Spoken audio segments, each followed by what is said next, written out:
تمہاری بے نیند آنکھوں کو لوریاں دے کر سلانا چاہتی ہوں۔ تمہارے ابو کے دوست کے پیسوں کی وجہ سے اس اولڈ ہوم میں گزارا اچھا ہو جاتا ہے۔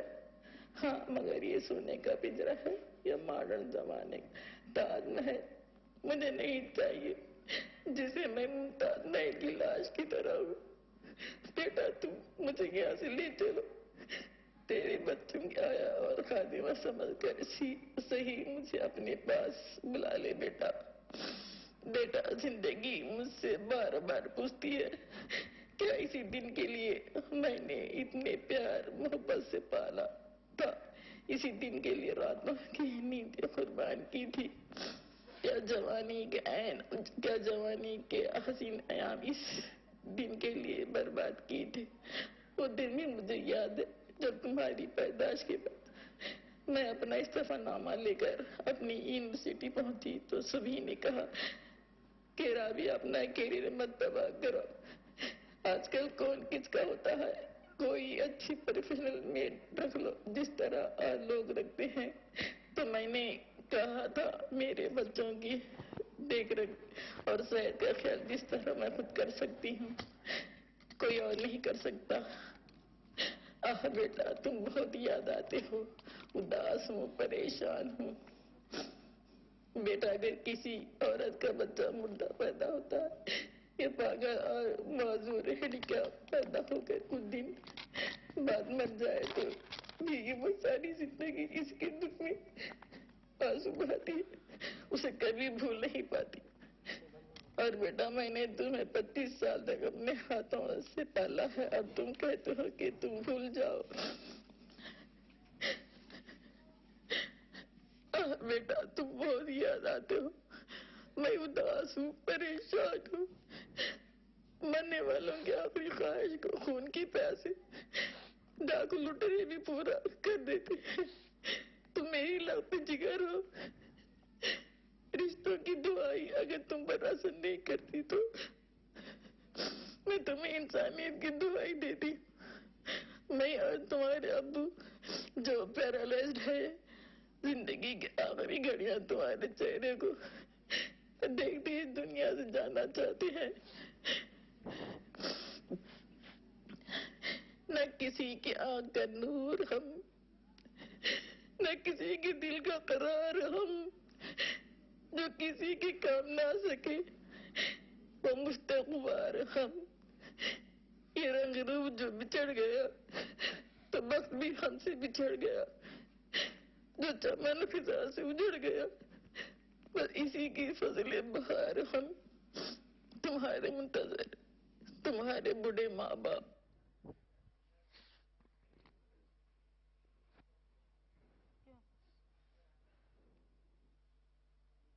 کیا زمانہ آ گیا ہے، بچپن میں جن کاندھوں پر سوار کرنے والے ماں باپ کے کاندھے۔ کیا زمانہ آ گیا ہے، بچپن میں جن کاندھوں پر سوار کرنے والے ماں باپ کے کاندھے جب بڑھاپے سے جھک جاتے ہیں تو کیوں ہمارے بچے ان کا ساتھ دینے سے انکار کر دیتے ہیں۔ ہائے کاش کوئی آئے جو ہمارے بچوں کو سمجھائے، ہمارے درد کی ترجمانی کرے، ہمارے دل پر اس عمر میں کیا بیتتی ہے اور ہم کیا چاہتے ہیں اسے بتائے۔ آپ تمام حضرات سے گزارش ہے کہ آپ ہال میں جمع ہو جائیں، ہمارے آج کے اسپیکر تشریف لا چکے ہیں۔ چلو بھائی آپ چلتے تمام ہیں۔ حضرات سے گزارش ہے کہ آپ ہال میں جمع ہو جائیں، ہمارے آج کے اسپیکر تشریف لا چکے ہیں۔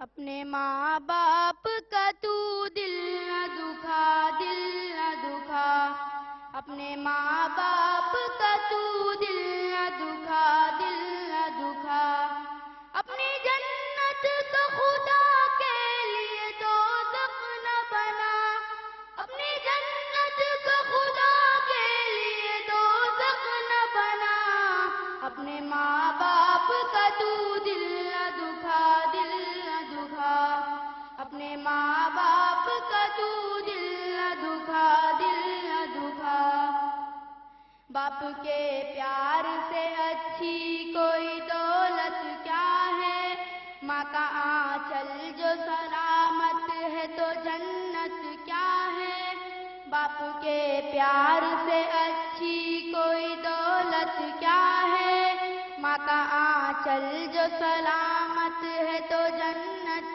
کیا ہے، یہ راضی تو نبی راضی ہے خدا، یہ راضی تو نبی راضی ہے خدا، اپنے ماں باپ کا تو دل نہ دکھا، دل نہ دکھا، اپنے ماں باپ کا تو دل نہ دکھا، دل نہ دکھا، ماں کی ممتا نے بہرحال سنبھالا تجھ کو، کس قدر پیار سے ماں باپ نے پالا تجھ کو، ماں کی ممتا نے بہرحال سنبھالا تجھ کو، کس قدر پیار سے ماں باپ نے پالا تجھ کو، رحمت مولا سے کچھ کم نہیں سایہ ان کا، رحمت مولا سے کچھ کم نہیں سایہ ان کا،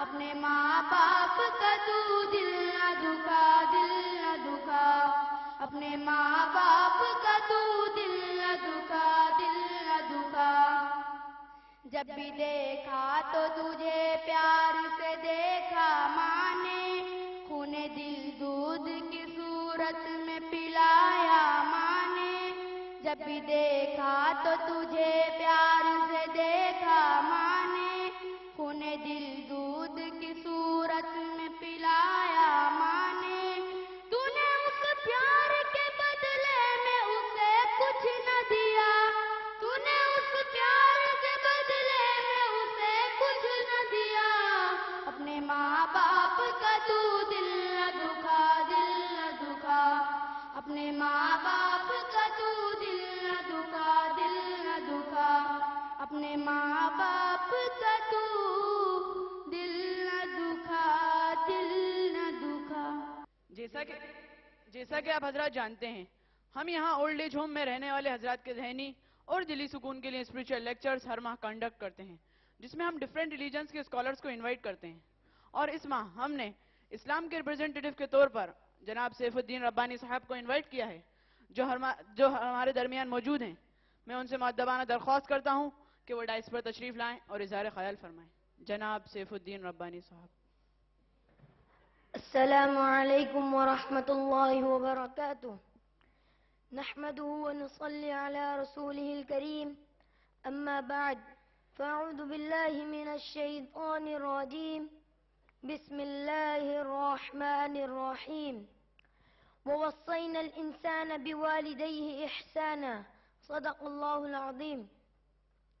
Respected Director of Humanity Old Age Home محمد عبداللہ صاحب اور جنرل سیکریٹری جناب سلیم ربانی صاحب، اپنوں سے دور اپنائیت کی تلاش میں اپنی زندگی کا باقی سفر طے کر رہے ہیں یہاں کے ریسپیکٹڈ ریزیڈنٹس اور اپنے پیرنٹس گرینڈ پیرنٹس سے ملنے آئے ہوئے نوجوانوں اور ہیومینٹی اولڈ ایج ہومز کی دنیا بھر کی برانچز میں اس لیکچر کو لائیو سن رہے معزز سامعین کرام، ہیومینٹی اولڈ ایج ہومز کے ذمہ داران کا میں بے حد مشکور و ممنون ہوں کہ انہوں نے اس بار اپنے یہاں ہونے والے مشہور ریلیجیس پروگرام میں اسلام کے نمائندے کے طور پر مجھے اظہار خیال کرنے کا موقع دیا۔ مجھے بتایا گیا تھا کہ آج ہیومینٹی اولڈ ایج ہوم کا پیرنٹس ڈے بھی ہے، جس کی وجہ سے نوجوانوں کی ایک خاصی تعداد اپنے رشتہ داروں سے ملاقات کرنے کے لیے تشریف لا چکی ہے۔ چنانچہ اسی مناسبت سے میں نے یہاں کی روایت سے ہٹ کر خصوصاً آج نوجوانوں سے گفتگو کرنے کا ارادہ کرتے ہوئے جس ٹاپک کا انتخاب کیا ہے وہ ہے elderly abuse and its solution in the light of Islam، یعنی ماں باپ بڑے بوڑھے حضرات پر بڑھتی ظلم و زیادتی اور اسلام میں ان کا حل۔ زندگی کے تمام مراحل میں سب سے کٹھن مرحلہ بڑھاپے کا ہوتا ہے، جہاں انسان ایک بار پھر رفتہ رفتہ ویک اور دوسروں پر ڈیپینڈنٹ ہوتا چلا جاتا ہے، جس طرح ایک بچہ ہوتا ہے۔ یو این او کی رپورٹ کے مطابق اس دنیا میں ہر مہینے 1 ملین لوگ 60 سال کی عمر کو پہنچتے ہیں، جسے حکومتیں ریٹائرمنٹ کی ایج مانتی ہے. زندگی کے اس پڑاؤ پر اب وہ ایک پرسکون زندگی گزارنا چاہتے ہیں جہاں ان کے اطراف ان کے اپنے لوگ ہوں جن کے ساتھ انہوں نے اپنی زندگی کے بہترین دن گزارے ہیں اور ایک ریلیشن شپ بلڈ اپ کیا ہے.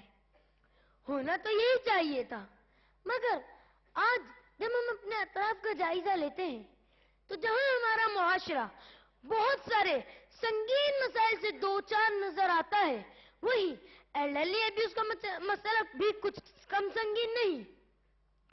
این جی اوز کے رپورٹس کے مطابق اس ملک میں بوڑھوں کی جتنی تعداد ہے ان کی آدھی آبادی یعنی 50% ظلم و ستم کی شکار ہے. جن میں 48% مرد اور 52% خواتین ہیں. ٹیئر 4 سٹیز میں بنگلور 75% سے سب شہروں میں آگے ہے، جبکہ ٹیئر 2 سٹیز میں ناگپور 85% کے تناسب سے سب سے آگے ہے. مزید انسانی معاشرے کے لیے شرم کی بات یہ ہے کہ بوڑھے حضرات پر ظلم و زیادتی کرنے والوں میں سب سے آگے غیر نہیں بلکہ ان کے اپنے ہیں. ملک کے کئی شہروں میں کیے گئے سروے کے مطابق ایلڈرلی ایبیوز کے شکار بوڑھوں پر ظلم و زیادتی اور بے اعتنائی کرنے والوں میں بیٹوں کا 49% اور بہوؤں کا 61% ہے. آئیے اس ظلم و زیادتی کی ایک جھلک دیکھتے چلیں.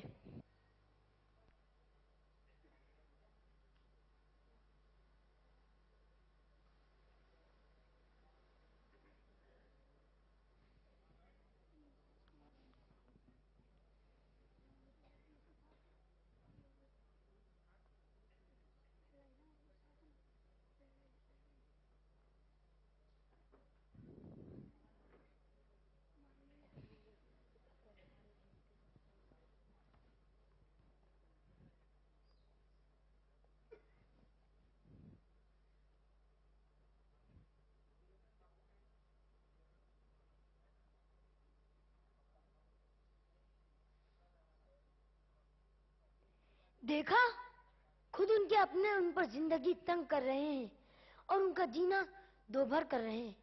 آج کوئی آئے اور دیکھے اور پوچھے کہ یہاں کے رہنے والوں کے دلوں کے آئینے کس طرح کرچی کرچی ہے. یہ تکلیف اس وقت مزید بڑھ جاتی ہے جب ان کی اپنی اولادیں ان سے یہ کہتی ہیں آپ نے جو کیا وہ تو ایک فرض تھا اور یہ تو ہر کوئی کرتا ہے. اللہ اکبر! کیا والدین کی دی ہر قربانی ان پر فرض تھی؟ اولاد پر کچھ فرض نہیں. دراصل یہ اپنی ذمہ داری سے فرار ہونے کا ایک اچھا بہانہ ہے اور کچھ نہیں. بچے ماں باپ کی 24 گھنٹے کی قربانیوں کو فرض کا نام دے کر اپنی ذمہ داریوں سے چھٹکارا حاصل کر لیتے ہیں اور اپنی دنیا میں مگن رہتے ہیں اور اپنے ماں باپ کی قربانیوں، محنتوں اور خدمتوں کو بھول جاتے ہیں. آئیے ایک کلپ دیکھتے ہیں جن میں اپنے ماں باپ کی قربانیوں کو ایک مرتبہ پھر اپنے ذہنوں میں تازہ کر لیں. میں اسکول میں جب تھی تب مجھے صرف فیشن ڈیزائننگ کا کرنے کا شوق تھا. میری شادی ہوئی تو پہلے بچی ہوئی، وہ 7 مہینے میں آف ہو گئی. پھر اس کے بعد پھر سے میں پریگننٹ ہوئی، پھر وہ 5 مہینے میں وہ بچی بھی ختم ہو گئی میری. پھر اس کے بعد شعیب میرا پری میچور ہے، اس کو ہولی اسپرٹ میں ایڈمٹ کیے، لیکن مجھے میرا خیال کرنے والا کوئی نہیں تھا. میں اکیلی تھی، میں اور میرا بچہ بس. اس کو حاجی لے کر گئی، وہاں پر ایکسرسائز 1 سال ہوا، بچہ میرا چلنے لگا.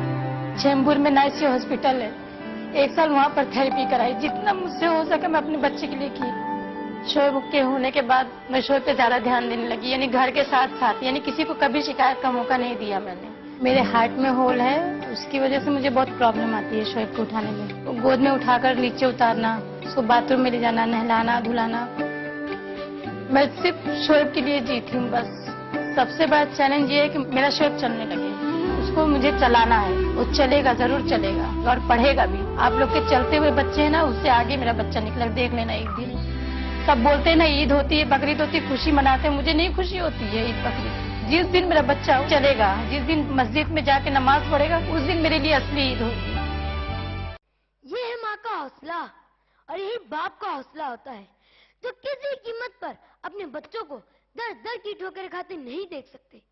مشکل سے مشکل گھڑی میں بھی وہ اپنے اولاد کے ساتھ کھڑے رہتے ہیں. مگر آج کے بچے اپنے ماں باپ کے ساتھ جیسا سلوک کر رہے ہیں اس سے انسانیت اور بھی زیادہ شرمسار ہو رہی ہے. یہاں میں اپنے مسلم نوجوان لڑکوں اور لڑکیوں سے بطور شکایت ضرور کہوں گا کہ جس مذہب کے وہ ماننے والے ہیں اس مذہب نے بڑے بوڑھے اور ایلڈرز کے رائٹس کے بارے میں کلیئر کٹ اور صاف صاف تعلیمات دی ہیں. اس کا ایک ہلکا سا خاکہ میں یہاں پیش کرنا چاہوں گا. اسلام بڑے بوڑھوں کو بوجھ، برڈن اور لائبلٹی نہیں بلکہ ایسٹ کنسیڈر کرتا ہے. اسلام ان کی عزت و احترام کو مذہب کا ایک اہم حصہ مانتا ہے. چنانچہ محمد صلی اللہ علیہ وسلم نے فرمایا کہ کسی بڑے بوڑھے کی رسپیکٹ اور تعظیم کرنا اپنے پروردگار اور گاڈ کی تعظیم کرنے جیسا ہے. محمد صلی اللہ علیہ وسلم نے فرمایا من لم يرحم صغیرنا ولم يؤقر کبیرنا فلیس منا. یعنی جو شخص ہمارے چھوٹوں پر رحم اور مرسی نہ کرے اور ہمارے بڑوں کی عزت اور تعظیم نہ کرے وہ ہم میں سے نہیں. بوڑھے حضرات کے متعلق اسلام کا جو کنسرن ہے اس کا اندازہ اس بات سے لگایا جا سکتا ہے. اسلام بڑے بوڑھوں نماز جو کہ اسلام کا ایک پلر ہے اس کے لیڈ کرنے والے امام کو یہ آرڈر دیا گیا اگر تمہاری نماز میں کوئی بوڑھا ہو تو تم اپنی نماز کو شارٹ کر لو تاکہ انہیں تکلیف اور پریشانی نہ ہو. اگر ایسا نہیں کیا تو پرسنل لائف، جاب، کریئر وغیرہ وغیرہ کے عنوانوں سے اور ہم نے ہماری ریسپانسبلٹیز ادا نہیں کی تو آنے والی نسلیں بھی اسی ٹرینڈ کو آگے فالو کریں گی اور پھر انسان سے کم کتے بلی سے زیادہ محبت کرے گا جیسا کہ ہم آج یورپین ممالک میں دیکھ رہے ہیں. آئیے آج ہم سب عہد کریں کہ ہم ہمارے ماں باپ اور ایلڈرز کا خیال رکھیں گے. ہمیں جتنی قربانیاں دینی پڑے ہم دیں گے. ہمیں جتنا سیکریفائس کرنا پڑے ہم کریں گے. ہم اپنے اطراف کے معاشرے سے تمام ایلڈرلی ابیوز کے فارمز کو ختم کر کے ہی رہیں گے انشاءاللہ. وآخر دعوانا ان الحمدللہ رب العالمین.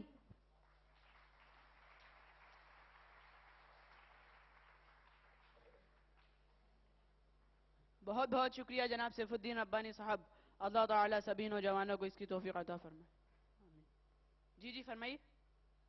سر میرا نام نونیت سنگھ ہے. مولانا صاحب کی بات نے مجھے بہت متاثر کیا. میں نے جو غلطیاں کی ہے میں اس پہ بہت شرمندہ ہوں. اس لیے آج آپ سب کے سامنے یہ اعلان کرتا ہوں کہ میں اپنے پتا جی کرنل رانا سنگھ جو اس اولڈ ایج ہوم میں 7 سال سے رہ رہے ہیں انہیں گھر لے جا رہا ہوں اور زندگی بھر ان کی سیوا کروں گا. پتا جی گلے نہیں لگو گے؟ آجا پتر.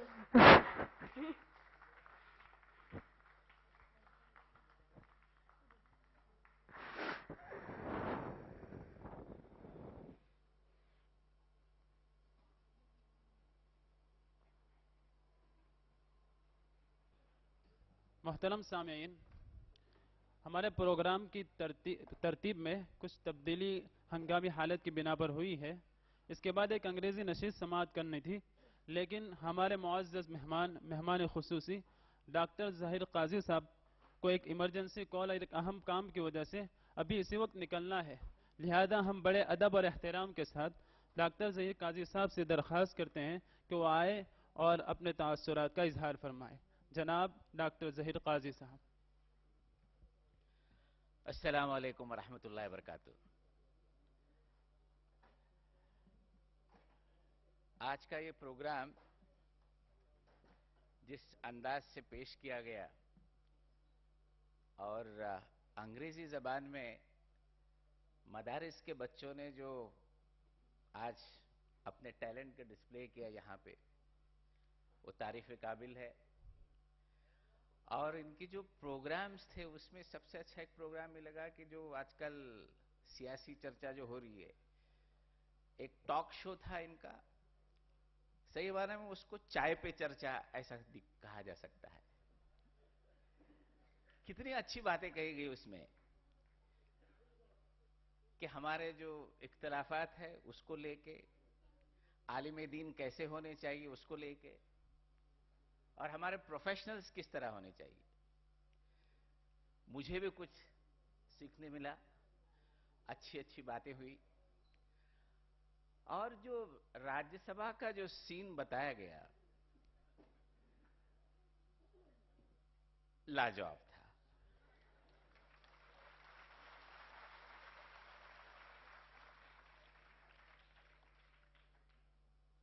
حضرت مولانا سجاد نعمانی صاحب، آپ کے بچوں نے یہ ثابت کر دیا کہ ایکول اپارچونٹیز اگر ہمارے مدارس کے بچوں کو مل جاتی ہیں تو ہم کسی سے کم نہیں.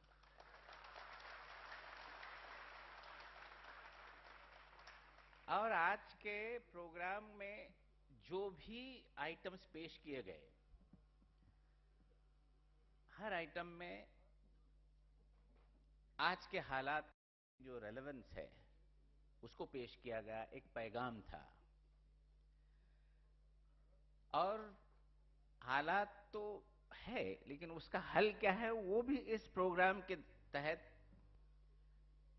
پیش کیا گیا، بڑے خوبی سے پیش کیا گیا. اور چھوٹے چھوٹے بچوں نے جو باتیں کہی کہ آج کے زمانے میں، آج کے دور میں نفسیات کو جان کر کس طرح ہمیں دینی تعلیم حاصل کرنی ہے، اور وہ بھی معیاری دینی تعلیم. اور جو انگریزی میں گفتگو تھی ان بچوں کی، مجھے یقین نہیں ہو رہا ہے. میں نے ایک آپ کے فنکشن میں کہا تھا کہ مجھے ایسا لگ رہا ہے کہ آکسفورڈ یونیورسٹی کے بچے پروگرام پیش کر رہے ہیں.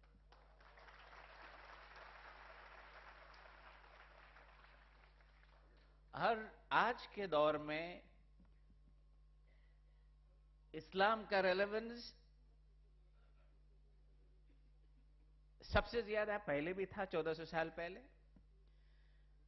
لیکن دیکھیے وہ جو نئی ایجوکیشن بل کے بارے میں جو ڈسکشن کر رہے تھے چھوٹے بچے، نربھیا کے انسیڈنٹس، آپ کو یاد ہوگا نربھیا کیا ہے، وہ ایک میسج دینا چاہ رہے تھے. اس دور میں جب حالات تھے تو کئی غیر قوم کے لوگ مجھ سے یہ ڈسکشن کر رہے تھے کہ آپ کا مسلم پرسنل لا جو ہے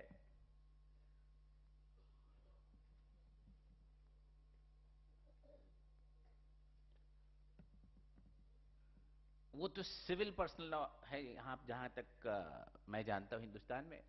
لیکن یہ لوگ کہہ رہے تھے کہ آپ کے جو کرمنل لاز ہیں، جو سزا دی جاتی ہے اس طرح کے واقعات کو لے کے، تو اسلام میں بہت سارے چیزیں بہت صحیح ہے، آج ہمیں محسوس ہو رہا ہے. تو اس بات کو لے کے، اس سچویشنز کو دیکھتے ہوئے، اگر ہمارے علماء دین جس طرح آپ کے مدارس میں ان کو سکھایا جا رہا ہے، پڑھایا جا رہا ہے